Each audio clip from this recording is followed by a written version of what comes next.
Hello everyone, how are you doing? I hope you're doing amazing. My name is Jennifer from Velveteen You. I help you make your hair journey easier, amazing, stress-free, and give you amazing results. So let's get started. Yeah, I had a series of I had a live video and a few short series on my page concerning porosity. But here I want to make a little bit longer video so you can understand the basics of porosity or get a few tips that might help you along the way to give you the best thing you need or help you understand your hair porosity level, what you can do about it, different decisions you can make and how you can change it. So here we're going to start with what your porosity means. Your porosity really means the ability of your hair to absorb and retain moisture. Like, how can your hair absorb and retain moisture? This is why when they talk about porosity, they talk about the protein moisture balance. I'll quickly touch upon that. It's like the protein helps your hair, helps the moisture absorb. Protein strengthens your hair so that when the moisture comes in, it can absorb it properly and hold it for quite longer periods of time. This is why most times if you don't have your hair is not properly moisturized, it ends up breaking. And sometimes it's not because you do not moisturize properly. Sometimes you do all the moisturizing, but it happens because your hair does not have you do not do your regular protein treatment. And now I do not mean animal protein or food protein, which is eggs and all that. I mean an actual protein treatment with made up of hydrolyzed keratin treatments and all that, hydrolyzed proteins, specifically to strengthen the keratin structure, the protein structure of your hair, so that your hair can absorb what it needs. So one of the things you should also know is that no two curl patterns are alike. So you have to understand, do not look at somebody's curl pattern to decide, okay, I think that person's curl pattern looks like this, so my porosity might be like this. No, you have to understand what works for you. Secondly, it's knowing your porosity will also help you to understand what you need to do, how much of it you need to do, or how less of it you need to do, so you can get amazing results. So if you know your porosity level, it can help you know whether you should add a little bit more product here, which of the products you should add more of, which one should you add less of, when should you add them, should you add this with heat, should you add this without heat, should you do this? Because once you understand those basics, it's easier for you to get amazing results. It's easier for you to stay 3 days, 4 days, 5 days. It depends. You would not stress yourself so much to get the benefits of your product once you understand your porosity level.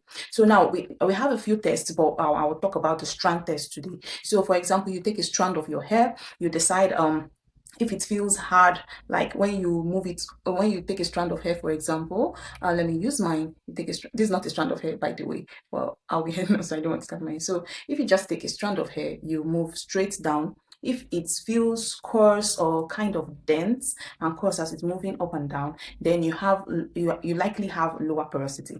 Now, if you take the strand of hair and it feels smooth, and a little bit silky but smooth, it means you have medium porosity, which is an amazing porosity level, by the way. But if you take that strand of hair and as you're pulling it probably breaks off, or it's so weak and it feels very rough. It feels very rough to touch. You have high porosity. So, and now another type of test is more like the water test. How fast does your hair absorb product? For example, high porosity hair absorbs very fast. As you're spritzing it on your hair, it's absorbing. The rest is dripping off very quickly. Like, your hair soaks in, swells like a sponge. You know, there are different types of sponge. It soaks up like a sponge easily. So that's another way.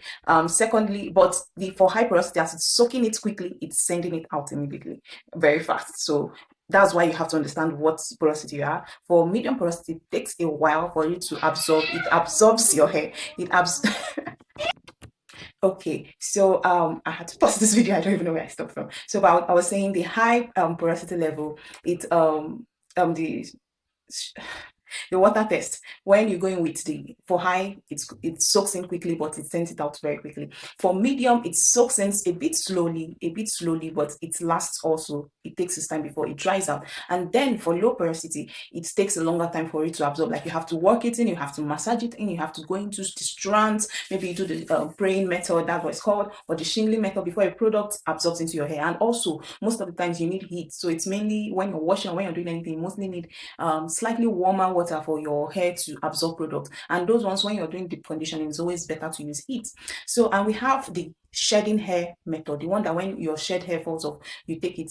I always suggest, when you wash your hair, when it's without any product, then you're detangling, take off the shed hair a little bit, get a glass of water and you put it in. If it floats, if it quickly sinks, it's high porosity. That means it absorbed all the water and it sank in very quickly. It sinks to the bottom.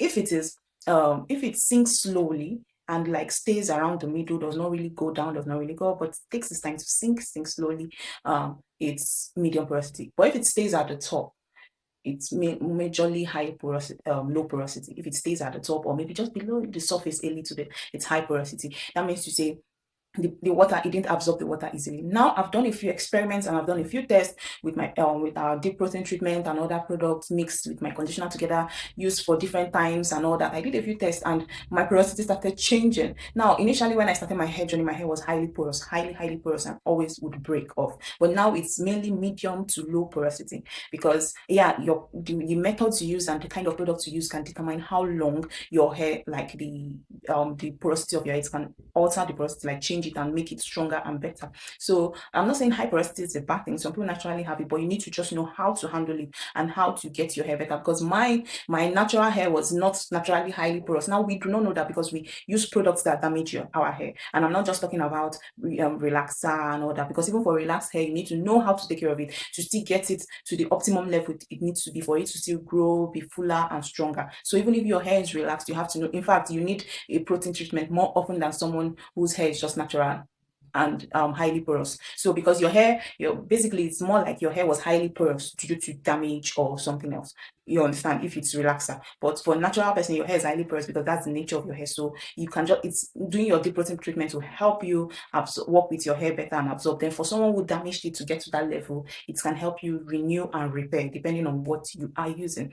So best ways to tackle oh, this should not be more than 10 minutes. Best way to tackle your protein treatment and like how to get the benefit out of it is, or how to get your porosity level, the best ways is, you have low porosity, when you're washing your hair, make sure your water is slightly warmer. Now most products, like our product, tell you use warm water to wash your hair normally, like slightly warm. But for someone with lower porosity, make sure it's slightly warmer so it can open your pores quickly and absorb products. When you do deep conditioning, wear a wrap, a mask, and something like that. Then if you then when you use products, try to use lightweight products that do not have excessive weight. If not, they'll cause so much build up, itchy scalp and dandruff and all those things, and they will not still absorb. You need lightweight products that can get in and will not cause so much build up. Now for medium porosity, I think you guys are good, like some of us, because I still have both, so I know how to manage it and balance it. So for medium porosity, just follow your normal method, your LCO method or your LOC method, the three-step method, the liquid, the leave-in, and the butter.